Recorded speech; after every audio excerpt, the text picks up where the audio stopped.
Have you got wind of the viral hype around a new device that allegedly converts air into gasoline? Sounds wild, right? I kept seeing this product called Aircela making rounds online.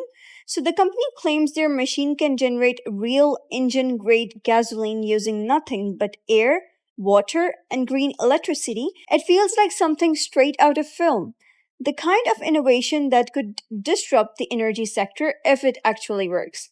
But is this a groundbreaking invention or just a cleverly marketed gimmick?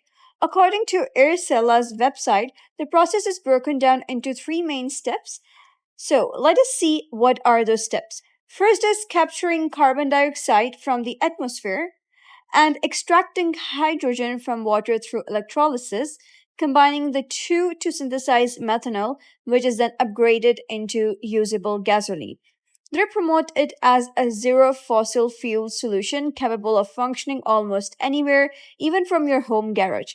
It sounds incredible until you start digging. Here's where things get suspicious. To start with, there is a noticeable lack of technical clarity while Ursula outlines the concept at a high level. It avoids diving into important engineering. For example, there is no idea on how much energy is required to produce a liter of gasoline, no explanation about the chemical catalysts involved in methanol conversion, and nothing on the system's daily fuel output. Without these key features, it's impossible to evaluate the machine's actual capabilities. Then comes the issue of cost effectiveness. Let's say the machine technically works. Is it economically practical? Airseller provides no pricing details, no machine purchase cost, no projected cost per liter of gasoline, no estimates for upkeep or electricity consumption. The reality is, green fuel solutions must not only function, they must also compete financially with fossil fuels and electric vehicle alternatives. Right now, Aircela sidesteps this entire discussion. And what about scalability? Their claims are bold, maybe too bold.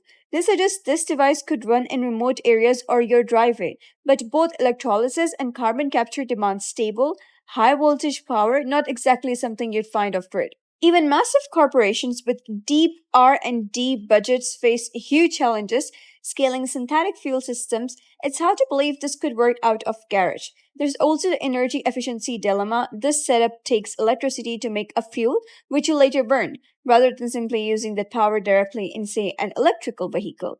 Each transformation step introduces energy losses, meaning the total well to wheel efficiency is probably extremely poor.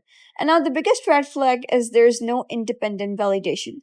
There is no peer reviewed science, lab tested results, third party trials, industry collaborations, and the world of energy innovations. These elements are essential. Without them, it's hard to distinguish a true breakthrough from pure marketing spin. So, what's the takeaway? The concept is undeniably exciting, and if it's legit, it could be game changing. But at this point, the lack of transparency, technical proof, and real world evidence makes it hard to trust. Until Aircela backs up its claims with solid engineering data, proven outputs, and third party validation, it's smart to remain skeptical. So, don't get caught up in the buzz, always dig deeper. And that's it for today's video. If you found this guide helpful, give it a thumbs up and don't forget to subscribe for more helpful tutorials. I'll see you in the next video.